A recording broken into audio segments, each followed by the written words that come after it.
Hello, this is Jo here, and I have got Rebecca with us today, and we're going to be talking about raising bilingual kids and language. So I am a mum who helps other mums build their businesses around their families. And part of that, I feel, is understanding the kids and helping the kids and having a system and doing things so that everything runs smoothly. And so that's why we've got Rebecca today, because a lot of my audience are expats or are raising bilingual or multilingual children. So I thought Rebecca would be a great expert to get in and answer some questions. So Rebecca, can you tell us a bit about who you are, where you are, and what you do? Sure. Yeah. Thank you so much, Jo, for having me. And I live in the United States, and I am a speech therapist. I've worked with bilingual families here in the United States for many years. And I've noticed that many of the families that I work with that are bilingual, one of the struggles that they have is in raising their children to be bilingual and to maintain the home language rather than just show a preference for the majority language. And so it's really been something that has been very important to me. I'm multilingual. I learned Portuguese when I was in my 20s. I lived abroad in Portugal, and then I studied Spanish after. And being multilingual has really changed so many things in my life. I mean, it's brought so many gifts to my life, and really changed the way I see the world and the people that I've interacted with. And I decided to start my own business a few years ago, and my husband and I at the time were planning on starting our family, but we are not parents yet. As any mothers who have gone through struggles with growing their family know, that sometimes those things don't always come when you plan. But I've realized that, there's so much that I've learned with working with the families that I've been able to work with, and so much that I want to prepare myself for when we have children. My husband's also multilingual, that it's something that I've really dived into deeply in the last few years, so that I can get a really good understanding of what works for people and what are their challenges, and how to support them as a speech therapist, and also someone who loves languages. Great. So I am not multilingual or bilingual. I suck at languages, so it's just not one of my things. More's the pity, because I love travel. But we've raised my son Japanese and English. So I understand where you're coming from, and I know the struggles of doing that. And I often get the comments, "Oh, you're so lucky to have a bilingual child." And I'm like, yeah, luck doesn't come into it. You do have to work at it. So can we start off, can you explain the difference about the community language and the home language, and, just a bit of the vocabulary used on raising bilingual kids? Yeah, I'll give a few definitions. So home language is the language that are spoken by the parents in the home. So that can be, for example, here in the United States, I work with a lot of families who their home language is Spanish, and then the community language or the majority language is English. And so community language or majority language is basically what's the language spoken in your greater area. What's the official language in the US? We have the official language of English. But when I talk about home language, it's really what are the languages spoken in the home? And it can also extend out beyond that to be what are the languages you would like to have spoken in the home. So sometimes parents are only monolingual, but they would love for their children to be bilingual. And so they may not speak a foreign language, but they would love their child to speak a foreign language as well. So did that clarify kind of the different? Yes. Okay. Because often I see, like on blog posts or on social media, whatever, people talking about community and home language. And obviously I know what it means, but it's something that confuses people when they're first starting, I think, to know what does that mean, basically. Definitely. So, Yeah.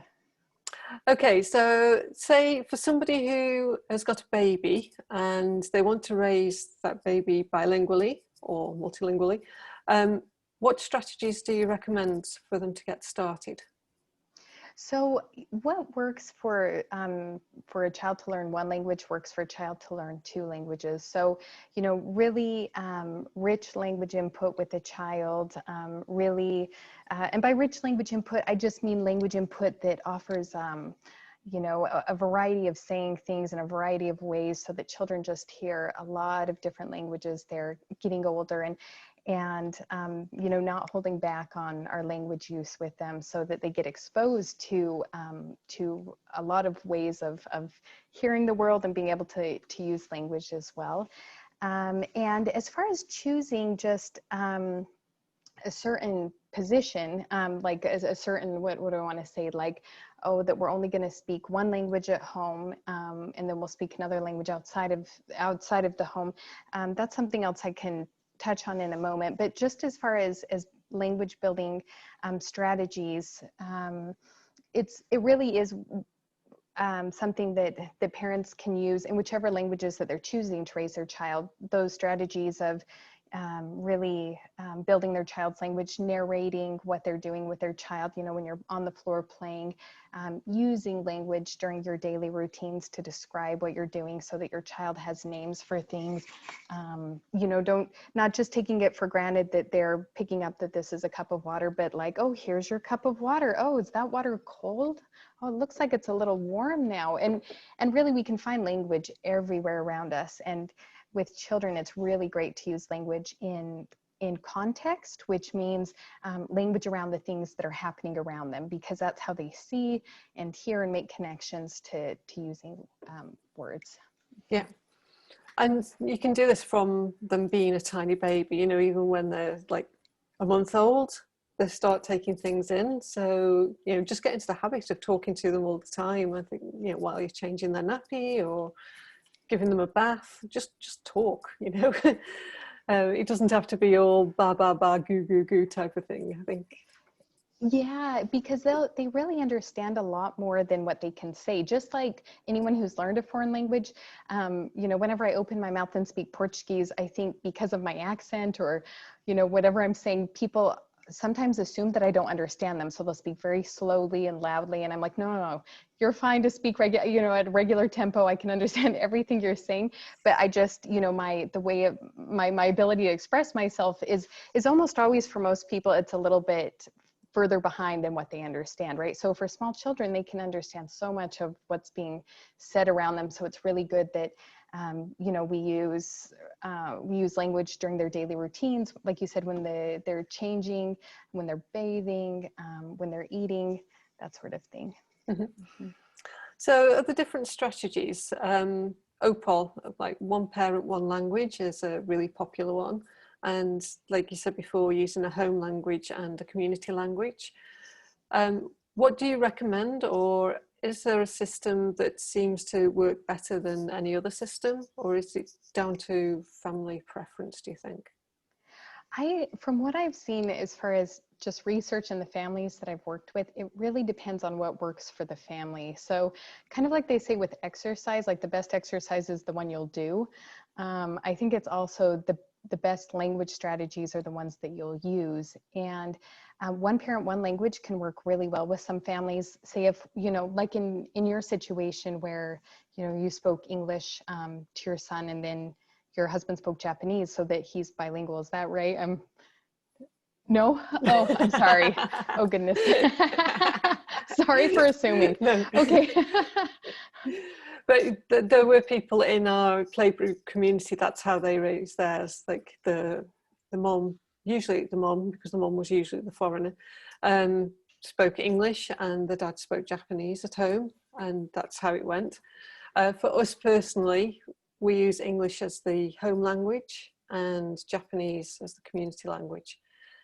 And so you didn't do, oh, sorry. So you didn't do OPOL. Okay, continue then. Yeah. So the differences were that my husband would read kids' books to my son in Japanese. But apart from that, he didn't really speak Japanese to him unless we were with Japanese friends or, you know, with friends or family that didn't speak Japanese, didn't speak English, then he would use Japanese. And my son went to Japanese kindergarten when he was 4, but his English was stronger than his Japanese before he went. And there was things that, like you were saying, that he didn't know like everyday words in Japanese because he was with me all day. But once he got to Yochien, the kindergarten, he picked it up really quickly. So the first maybe semester, it was a little bit like they could communicate and everything. He could speak Japanese, but he didn't know maybe how to say the floor cushion in Japanese, or odd words. So yeah, that soon evened out once he got into the school system, which I knew it would. So we always focus more on the minority language. Exactly, right. So, okay, so there is the one parent, one language, which is the scenario that we said that you had seen some families doing, where one parent English, the other parent Japanese, or there's also, so that is one strategy, one parent, one language. But again, as you explained, it's not the only strategy. There's also strategies where parents will just speak the home language, or what's also the minority language, the language spoken by the minority of people. So in that language in the home. And then outside of the home, or when the child starts like kindergarten, or when they're 4 or 5 years old, then they get more exposure to the community language, because oftentimes, and what I want to always reassure parents of when they're concerned that, oh, I need to speak in the majority language most of the time with my child, because then they need it for school. And the truth is that when a child starts, school 4 or 5, 6 years of age, they're really quick to pick up on that language. I mean, there's no problem with giving them some basics so that they, like, don't have too much of a language shock when they go to school. They have some basics there to communicate, to make sure that they get their favorite toy on the playground or whatever it is. But at the same time, what really often needs to be nurtured the most is the home language, because the majority language always has a way of coming in and sometimes taking over. So it's OPAL is one way of, one parent speaking one language, another parent speaking either another heritage language or home language that's different than majority language, or speaking the majority language. But again, I think as far as a strategy, some parents, I do see that they get into the habit of just speaking the majority language. And so what they do as a strategy is really start to find either routines that they'll do in their home language, like, okay, from now on, we're going to do meal times in the home language, and I'm really going to try and focus. Or we'll do storybook time in the home language, and I'll really try and emphasize this. Sometimes they'll even set timers for themselves or put visual reminders around the house, but it's just something to remind them, like, I really want to get more of the home language in, since I know that my child will get the majority language outside in the community when they start school, even if they're going to a bilingual school, which is awesome. But that majority language, as long as they're getting exposed to it, will come in. Yeah, and I think the having the routines. I know there's trilingual families that do like the bedtime routine, the bath and reading the stories and things in the third language. So maybe they use OPAL in the home normally, but then the third language, which doesn't get as much exposure, they have a set routine to use that, so that they are bringing it in. Exactly. Yeah. So I think it is a matter of finding what works for your family, but I also think you need to be consistent. So once you find that groove, then stick to it, because it's really easy to slip back into like not doing it, and then that's where it all falls apart. So exactly. Yeah. And I think just finding what works as far as like, when are the routines that we can, do this, or can I put a timer on for myself and just really be like, okay, I want to make sure that I'm using it for at least an hour a day. And then maybe the next day or the next week or month, you increase slowly. But also just realizing that it's not all resting on your shoulders, that your child is bilingual, so that if at times, you fall out of, like you fall out of your routines or something, that you don't like beat yourself up, or you don't get upset at your spouse for not doing it as much, or whatever it is, but you just realize like, oh, we're just going to get back into it, and just like exercise, just get back into your routines and your habits. Yeah. Mm-hmm. And also to make it fun, and I think the kids need a reason to learn the language, because if there's no reason, they're going to, as soon as they get old enough, they're going to be like, why am I doing this, you know? So we've never used textbooks. I raised my child Montessori way, so textbooks weren't really a thing anyway. But we've never done like drills and textbooks and spelling bees or any of that sort of stuff. But we have done lots of project-based learning, and that's a great way to expand vocabulary as well. Is, you know, when he was going through his dinosaur phase, we would like do projects on dinosaurs, and then it was like the volcano phase, and then it was, I don't know, bats. We had a thing about bats, and then he got obsessed with swimming pigs in Bermuda, so we did a Bermuda phase. You know, but all this is like vocabulary building as well as everything else that comes into like learning a language in a rich way. So I think ditch the textbooks and follow their interests and make it fun, and they're more likely to want to continue learning the language. Definitely, yeah. I mean, things like flashcards and textbooks and sitting down to study for a child who's under 5, I mean, that just doesn't, you know, for younger children, or even as they're getting older, that really just doesn't fly with them. So it's really about playing. So, you know, getting into routines of playing, or what is their interest, like you said, follow their interest, follow their lead. If they're really interested in animals, then there's so much language that you can build in your home language around those things. And you know, we're really always more likely to learn and learn better what we're interested in. And that definitely goes for even more for children, because they haven't had it like, you know, the creative part kind of beaten out of them. So they're more likely to still just kind of pursue like and tune you out if you're not interesting, and just continue to pursue. I mean, I've been on enough floors in families' homes doing early intervention where kids have like bolted out of the room if what I'm doing isn't, you know, isn't lighting them up. So then you have to go back and think, okay, what does this kid really enjoy doing? And how do we know? We observe them, we see what do they focus on for a long time. Other than the television, which I know right now is kind of a, you know, a catch-22. So I don't want to, I understand right now TV and iPads and these things are just, they're a challenge because of our current situation with the pandemic. But really, children will really learn language through interaction, and through interaction based on things that are interesting to them. So I think that's hugely important. Yeah. And even with like TV and apps and games and things, set them up in the minority language. So yeah, if they want to play games, they have to play in French. So exactly. Watch movies, and oftentimes so many like Disney movies are dubbed in other languages, so you can listen to them in that language. And you know, if that's going to be what their screen time treat is, then you know, that's great. Like, let them use that. And honestly, if you can interact and sometimes make pauses when you're watching a movie and like, oh, what's going to happen next? Oh, why did he do that? Why did the dragon do that? You know, like talking about it, bringing in some conversation, then that can get their excitement up. But I do have to add a little warning there that, you know, you kind of have to either warn your children ahead of time, hey, we're going to make a few little pauses and comments, or just get in the habit of that, because otherwise it's like, why did you stop the TV? So I think there are ways of using apps and TV shows that can be really beneficial too for language. Yeah. Even for smaller children, as long as there's that interaction there. But you know, if you need it because we're all trying to work and do so many things, then find shows in the home language that they like and put those on. Yeah.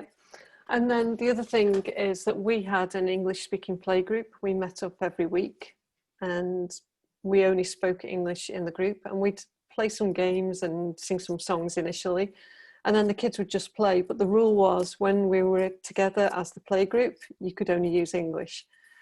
And so for the Opal families, that was a bit tricky sometimes, you know, when they'd come and we'd have like a Halloween party or something, and it's like, which language do I speak in? But on the majority, it was a really good way. And the kids, especially where we are, there's not many foreigners. So it was great for the kids to see that there are other kids like them, other like multilingual, multiracial kids.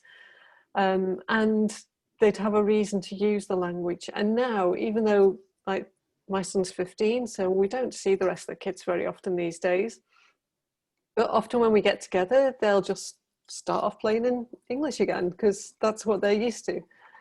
And then the other thing is using, you know, Skype or whatever to talk to friends and family back home, and on a regular basis. So I speak to my mom like 4 times a week, or friends a couple of times a week. And that's another reason for him to be able to speak English, because otherwise he can't communicate with his family on the other side of the world. So Exactly. Yeah, I think having a reason and like you said earlier, having a reason and having people outside of the home to help reinforce it is really, really important.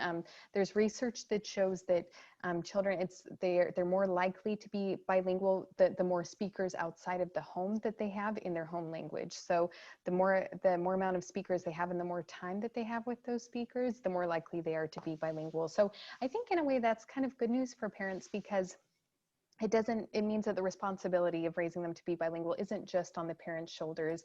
They can access their community, and children really get motivated by other children. So if they see other littles walking around speaking their language, then for them it's a huge motivation to speak that language too, and they feel more comfortable in imitating, and it gives them a reason to use the language. And then plus having that interaction with family, because that's how they get to communicate with grandparents or aunts and uncles.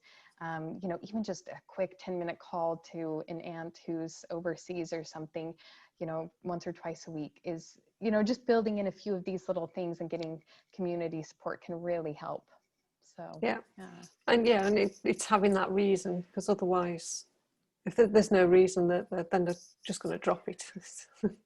Yeah, I mean, I think as adults, we're the same. If we don't find a reason for learning another language, we won't do it. So can we do some myth busting? Because I know over the last 15 years, I have seen so many, it just drives me nuts, like things that if you teach a kid 2 languages, they'll be developmentally behind everybody else, and other such rubbish. So can you share the ones that you know of that come up often and bust them? Yeah, so I think the language delay is a huge one. And unfortunately, I still hear it too. I hear it from parents who told me their pediatrician told them to drop a language because their child was a little bit behind. And it's just, to me, it's like, oh, why? So it's a really important thing to touch on. And we know that, when we're distributing their languages, when they're hearing part of their day in French and then part of their day in English, then they're going to have some skills in French and some skills in English. And so we need to look at, when we add up those vocabulary words, when we add them up, that they should still be within a developmental range. And what it means to be within, or to meet your developmental milestones, is that 90% of other children around their age are able to do the same skills. So for example, when a child's 2 years of age, we expect them to have 50 words. And that can be, 20 words in French and 30 words in English. And we expect them to start to put 2 words together. And that might be 1 word in English and 1 word in Spanish, So but if we do these kind of more broad milestones, we do expect them to meet those. But we don't want to compare a bilingual child who speaks English and French to a monolingual child who's speaking English and a monolingual child who's speaking French. We don't want to compare each of their languages to a monolingual speaker, because obviously that child has had more time in their monolingual, just in spending all day in French. And so they're going to have acquired more vocabulary in French. So we do need to be careful not to compare them to monolingual children, but to look at just broad milestones for language development that we expect children to reach. And then if they don't reach those, then that's when, we would have reason for concern. But I've even talked to parents who said that, when their child was just a little bit behind in reaching their milestones and they worked with the speech therapist, they realized, it's just about building language in the home, using a lot of good language during the day, modeling language and giving them a reason to use it. And then, their child would just blossom and be just fine. So taking away a language, some children are born with differences in how they're learning language, and they'll have more challenging time or a difference in their language development. But that isn't cured by taking away one language. So really a child with any kind of developmental difference, you know, children with Down syndrome are very capable of being bilingual. Whatever a child's diversity of neurodiversity is, they're still very capable of being bilingual, so long as they get that input, that good input in both languages. And again, taking away one language won't cure their language difference, but sometimes it will then limit their opportunities to interact with family members, with extended family members. And that's really something that is a shame when a child who no longer has access to that language because they've been told don't speak the home language with your child, only speak, you know, English, only speak the majority language, and then that child can no longer communicate with grandparents, can no longer communicate with other people. Yeah. So.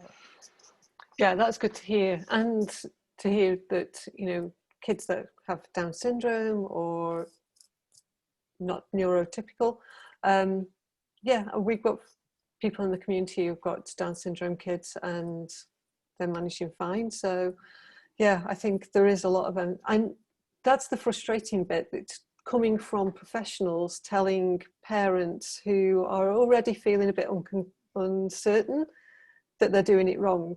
And then it's like, well, my pediatrician said, or my doctor said, but the information is wrong. There's a lot of science out there that backs up that bilingual children are best being bilingual. So, you know, go with the science rather than ill-advised professionals, I think. Correct. Yeah, definitely. And I mean, I know that from, you know, it comes from a place of just, oh, rationally, I'm just thinking through this. If we take away one language, maybe that'll be easier, but really science doesn't back that up. And we really want to go with what's best for the family too, so that child doesn't lose that connection with any family members, or even if it's not a family thing, but just to be able to have that, you know, rich language experience in two languages for a child.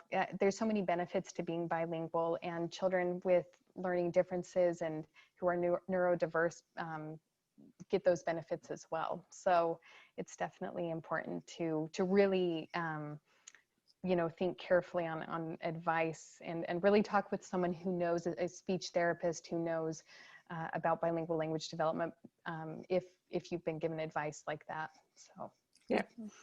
How about the other one I often see is parents worried that their kids are mixing languages as they're speaking. So they'll speak a couple of words of one language and then the other, and like the whole sentence is a jumble. But it might be kind of a correct sentence, but they're picking vocabulary from both languages. Is that a problem? Is it something that parents should be worried about? yeah, that's great that you bring up. That's another really good myth to bust, which is that language mixing is a sign of confusion, and it's definitely not. I mean, language mixing, or code switching, as it's also called, is really a really advanced skill for children to start acquiring, where they're borrowing from each language as they're learning their two languages. And children from a very young age, I'll have to double check the research, but from a very young age, and I'm sure you could tell me what your experience was, Jo, if you saw any language mixing, but they really start to learn who understands which language. But sometimes they still will code switch as their languages are building in each language. So it's not something to be corrected. You know, it's not like, oh, they did that wrong, or they said that wrong. Sometimes, though, I do tell parents, like, especially if they see that their child isn't speaking the home language as much, and, you know, they say, like, oh, this is, you know, this is un vaso, and this is a cup in Spanish. And then the parent can just, if they want to reinforce that home language, they can say the whole phrase again, but in the home language. Oh, yes, that's a cup of water, so that they can give their child that language that can continue to help build up that language. But again, it's not something that needs to be like corrected, or you know, like asking your child to not say it wrong, or not to code mix. I mean, really what we can do is, especially if you're concerned about the home language, is just continue to provide really good models when they're code mixing. So Yeah. mm-hmm. Yeah, and like you said, it is amazing because they do know who speaks which language. And from a very small age, my son would like look at somebody's face and he would speak to them in Japanese, or if they were foreign, he'd speak to them in English. That would seem to be like the general thing, just from their facial features. But obviously, as he got a little bit older and spoke to people, and it would be funny, like we went to Hakone one time and we met, there was an artist doing an exhibition and he happened to be there and we met him. And he was bilingual, and so, but he was Japanese. So he was speaking to us in English, but my son didn't know whether to speak to him in English or Japanese. And like, he was doing one sentence in English and then the next question was in Japanese. And afterwards he was like, I was really confused because he couldn't decide which language he should use with this guy. So he was about 4 at the time. So it's really interesting watching their development and how that all works. Yeah, and how they start to just, it's really them just patterns, creating patterns of who can I speak with in what language. And it's really fun to see that. Yeah. Yeah.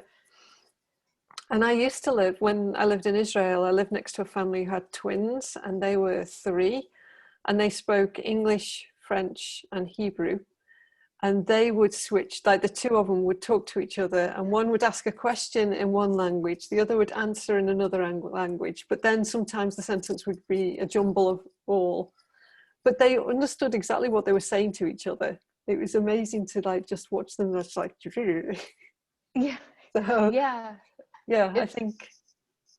Sorry. Oh, go ahead. So yeah, it's really, they really have just this great way of like being able to maneuver so many different languages. And I know that one, so Francois was it Grosjean, he's a researcher and a linguist, and he does recommend that at times it's good to have a child, if they're being raised in the home language, but you speak, the home language and the majority language, that it can be good for them to speak or to be with someone who just speaks the home language, so that they get that skill of okay, now I've got to stick with my home language. Because if with the parents, if they know that they speak multiple languages, then they know that they can just kind of maneuver through that. But then it does kind of help them to get into that skill. That was a recommendation of his that I thought was interesting, to try to get them with another monolingual speaker on occasion. And that, again, oftentimes I see here, that's the grandparent who speaks Spanish only and doesn't speak Spanish and English. And then, it just requires a little bit extra effort for the child to kind of like, okay, now let me maneuver this in just one language instead of 3. But again, there's nothing that's, that says that they shouldn't be maneuvering in those 3 languages, but just that it's an extra skill for them to practice in one language. So. Yeah. Right, and the final one is something that we've not had a problem with, but I know is a problem for a lot of bilingual families, is that the child refuses to speak one of the languages. And often when the parents speak both languages, both parents are bilingual, so so say if it was English and Japanese, Japanese is the community language, the child refuses to speak English. So mom asks a question in English and the child only answers in Japanese. So how do you navigate that? You want your kid to be speaking English, but they are refusing to. It didn't work with me because I didn't speak Japanese. So we had no choice. Yeah.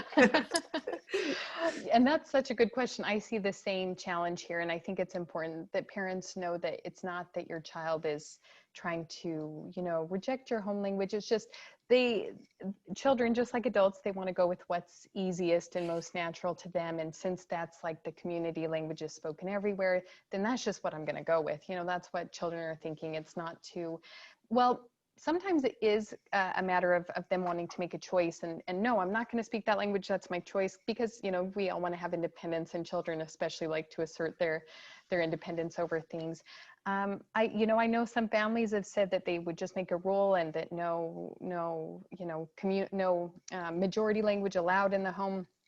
Some families I've heard that's worked for, but some families I've heard that hasn't. And so I think with those families, that it's important, again, to go back to looking at what makes it fun. What can you find activities that your child already loves, if they love painting or if they love dinosaurs, and find those in the home language.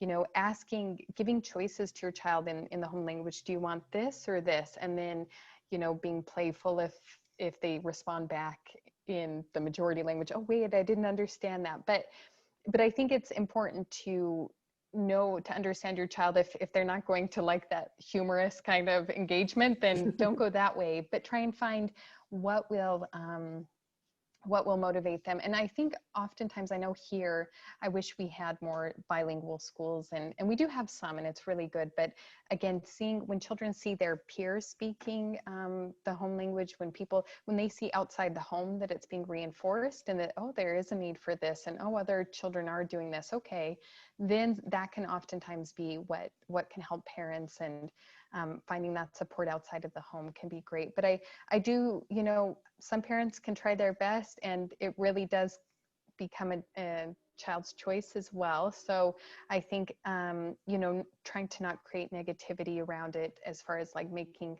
language learning punishing, but instead, like you said earlier, keeping it really fun, finding reasons for them to do it. And even starting really small. I've known of even speech therapists who have said, I started just we would make a game out of it. We'd put on the timer for 15 minutes, and we'd be cooking and only the home language, and we'd see who would slip up first, And so just, I think playing with it and finding what works, but giving time as well when you try a new strategy, whether it's like reading books only in the home language, give it time before you toss that idea out the window and go on to the next thing.